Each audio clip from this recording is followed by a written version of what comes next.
What's going on, everyone? I'm just a typical average American here today to react and learn about unique aspects of British daily life. The stuff that British people are just doing normally as a part of their daily routine, daily occurrences that to them are not interesting or extraordinary, but when Americans come along and see it, we're like, whoa, like we see you drinking tea or something. We're like, whoa, like, can I take a picture of that? And the Brits are like, no, no, get away from me, get out of here. And we kind of scurry along like an animal or something.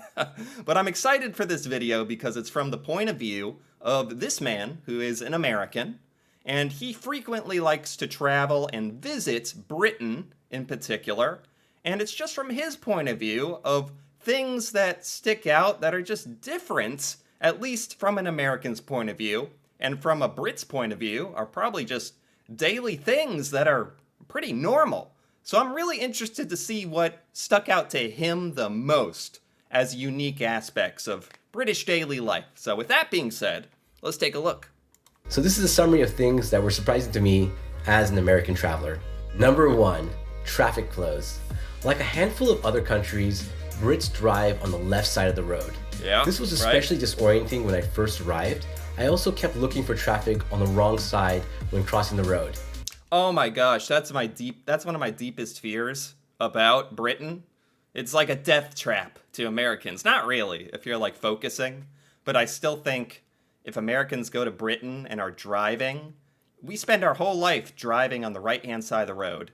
And even if you focus very hard, left side of the road, left side, okay, I have to look this way, traffic is flowing the opposite way, eventually I'm afraid your brain would just kind of return to what it's been trained to do its entire life. Assume traffic is on the right side and maybe you have a dangerous outcome.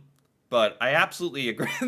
He's starting with one of the more terrifying aspects for Americans of British daily life. Parking is also less structured than in the US. You can park on either side of the road, even if you're facing the wrong side of traffic. Lastly, I didn't know that. Huh, parking is chaotic in Britain? Is that what I'm learning here? I kind of like it. Okay. the traffic lights were really cool. The Brits use the yellow or amber light to not only signal when the light is turning from green to red, but also from red to green. Number 2, Wow, wait a minute. You can do that? Wait a minute. How have we not why is that technology not made its way over here? I just realized there's no reason we can't be doing that. Then when you're sitting at a red light, you get a little warning of when it's going to turn green. You know what?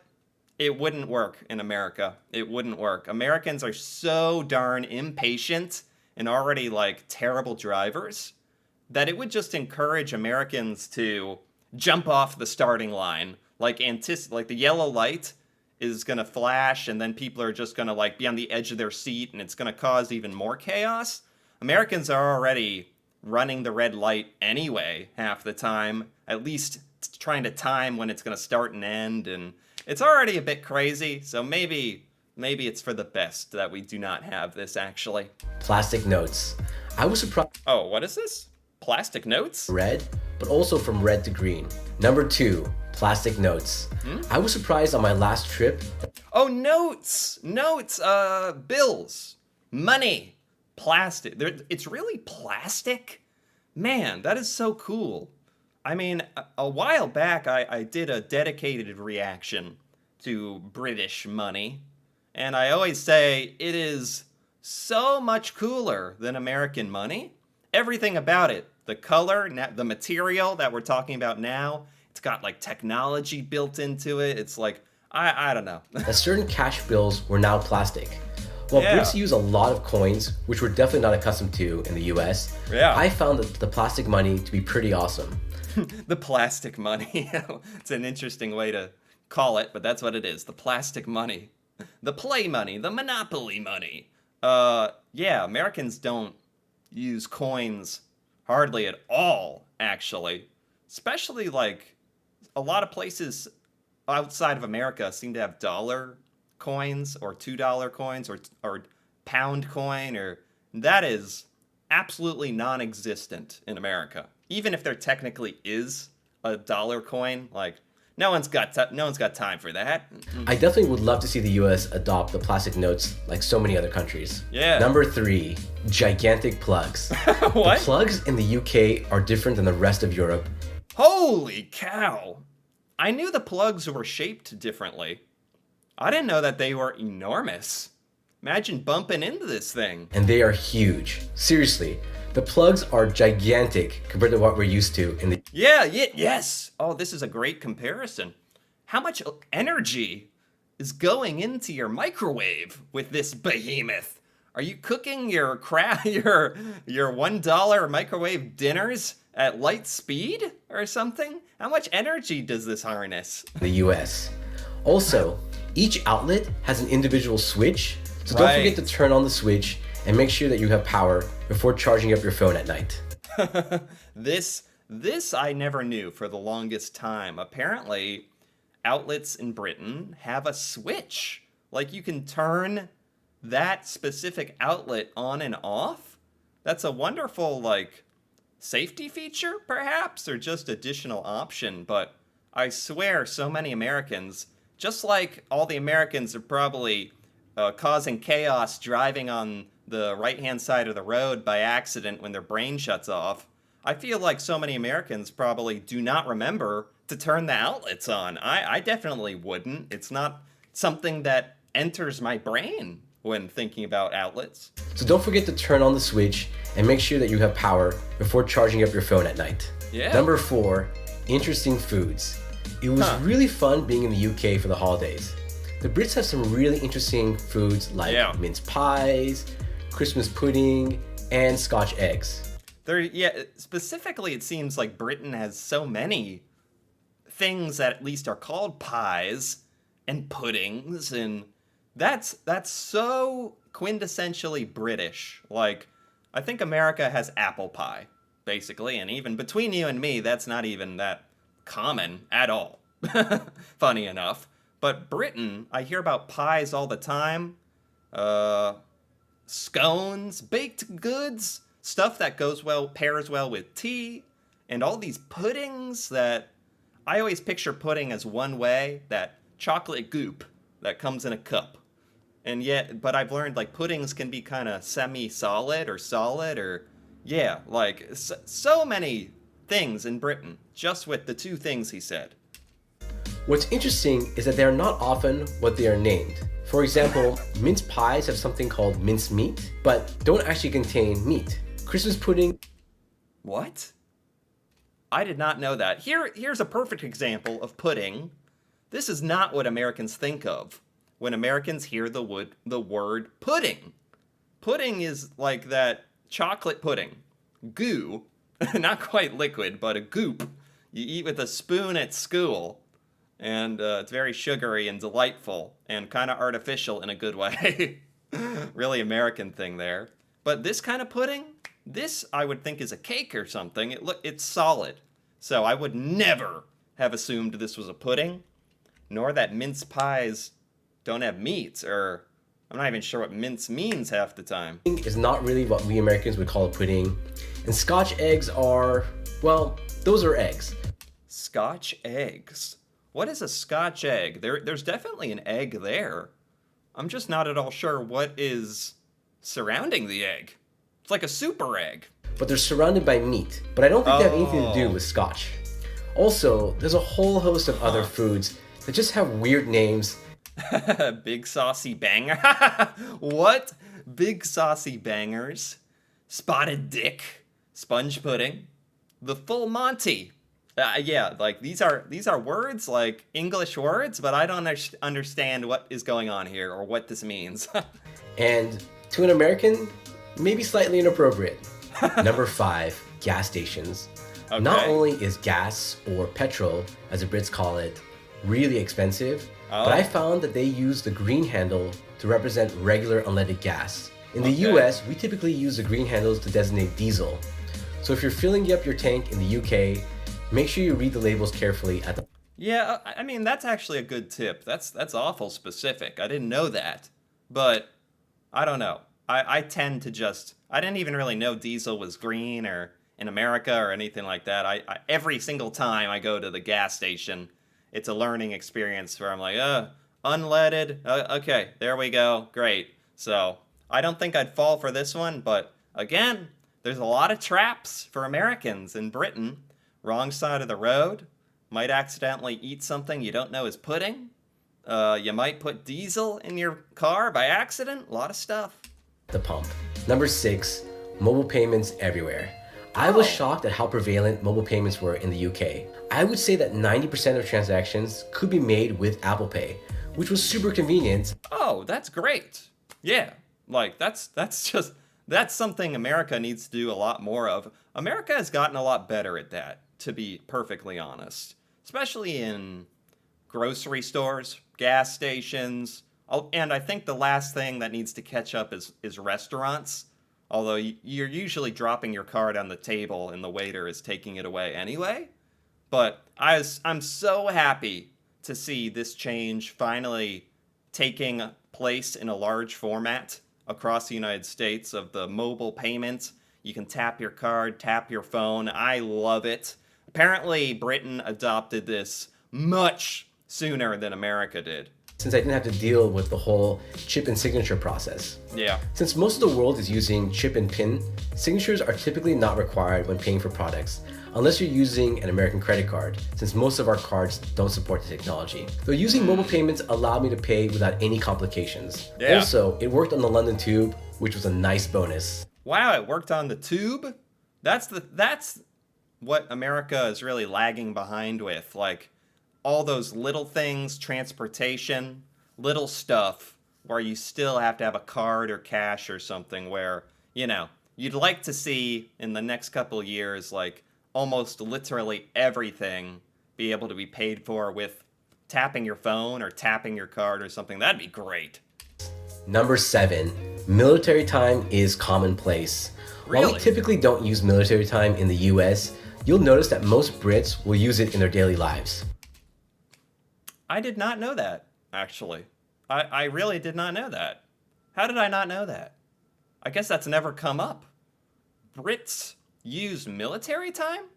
Man, Americans have a big difficulty with military time. It's just, I know it's like a simple calculation on its face, but I imagine Brits, if you're using it all the time, you don't even have to calculate the time in military time. It's just like completely fluent and natural, but it throws off a lot of Americans, but I kind of like it because obviously there is no confusion possible when you're using military time. So I just didn't know that that was popular in Britain. Huh. I noticed that Fiona's phone in the US was set up with military time. Yeah. But when I saw that most other phones in the UK used it too, I Yeah. realized it was a normal thing. Wow. Number That surprises me. I really did not know that. 8, tuna and corn sandwiches.